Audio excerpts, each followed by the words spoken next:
Welcome back to another Diablo Immortal video. Today I want to take a look inside of the game as well as over on Reddit and tackle some questions that have been had by the community as well as see what's happening inside of the game now. Now we all know that everything has been really Druid focused as of late. That's kind of natural with the new class dropping inside of the game, but other stuff is happening inside Diablo Immortal as well, so let's go have a look. And we'll start out with a response from Ghost Signals, community manager of Diablo Immortal, and it is still themed to Druid. He responds to all of the feedback regarding Druid saying, "Thank you and everybody else that has shared their thoughts on the Druid. I totally get where you're coming from, and while I can't share any details yet, balanced talks have started up about the Druid. I will say, knowing the team, that talks mean that they are obviously, well, in talks about what's potentially needed for the class. It doesn't mean that things are in development as of yet."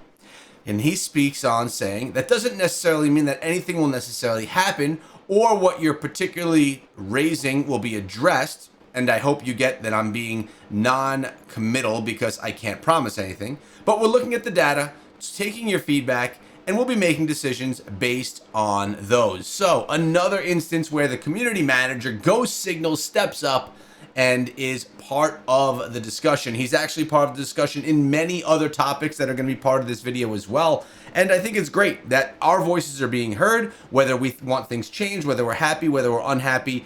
It's being seen, which is a positive thing to see. And I'm also happy they're probably going to realize that there's going to need to be some type of buffs to damage on the Druid, and I'm sure we'll be seeing something as new essences come out in the future. We'll have to see as time tells. Next up, this one is pretty comical.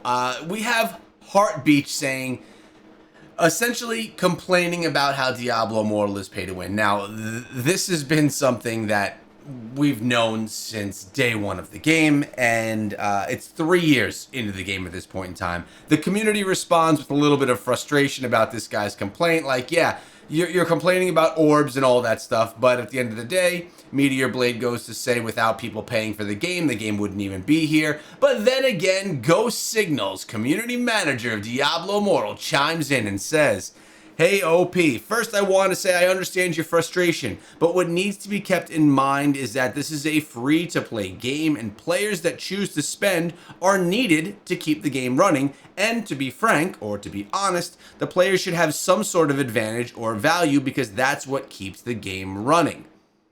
I'm going to let you know my thoughts on his response in a moment. "I know that this comes up often, but I'm making an effort to close down more of the less constructive conversations in the forums moving forward.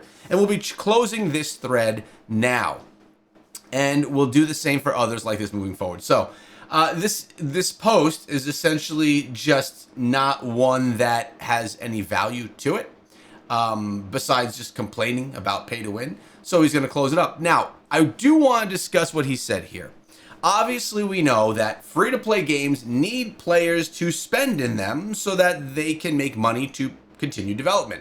This is not a new conversation. We've had this conversation many times on the channel. And if you have never been here and you don't know my stance, free-to-play is great. I love it that everyone can get into a game and play for free, but we need big spenders inside of these games to make up for the zero cost of the game so it can continuously be developed. At the end of the day, Diablo Immortal is a game that gets updates every single month and is consistently being worked on and has so many features. I've had a lot of friends come back to the game and say, "Man, there's so much going on inside of the game now. I didn't even know what I was doing because there were so many new features from when I stopped playing a year ago."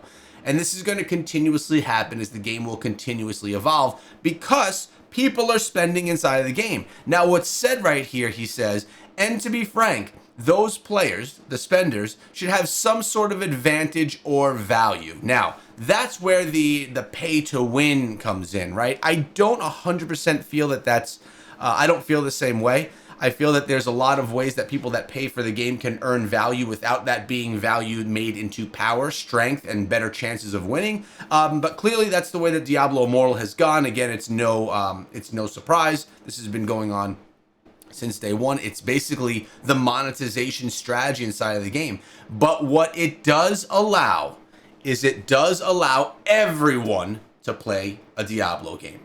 Now, everyone won't be the strongest. and everyone won't be on the top of leaderboards, and everyone won't be on the top of PvP, but everyone can play. And when you talk about Diablo 4 or Diablo 3, can you say that? People that don't have the money to buy the game can't play. Or people that don't have a console or PC can't play. So at least Diablo Immortal does give that option for players to participate inside of the game for free if they want to. And then if you want, spend a little bit, spend medium, or become a whale or kraken and crack it out inside of the game, and that'll help support it. At the end of the day, even supporters like myself, I buy the $5 Battle Pass, I buy the Boon of Plenty, and I buy Prodigy's Path. I spend approximately $25 a month inside of the game. That's all I spend. Many players only spend $5 inside of the game. All of this spend that we're seeing is beneficial to the game, whether you are a $5 purchaser or whether you are a whale or kraken inside of Diablo Immortal. So let's just keep it going. And next up, we have a post about this stash tab, Diablo Druid Trial Dungeon. The reward that you get right here is a stash tab. Let's actually take a look at this in game.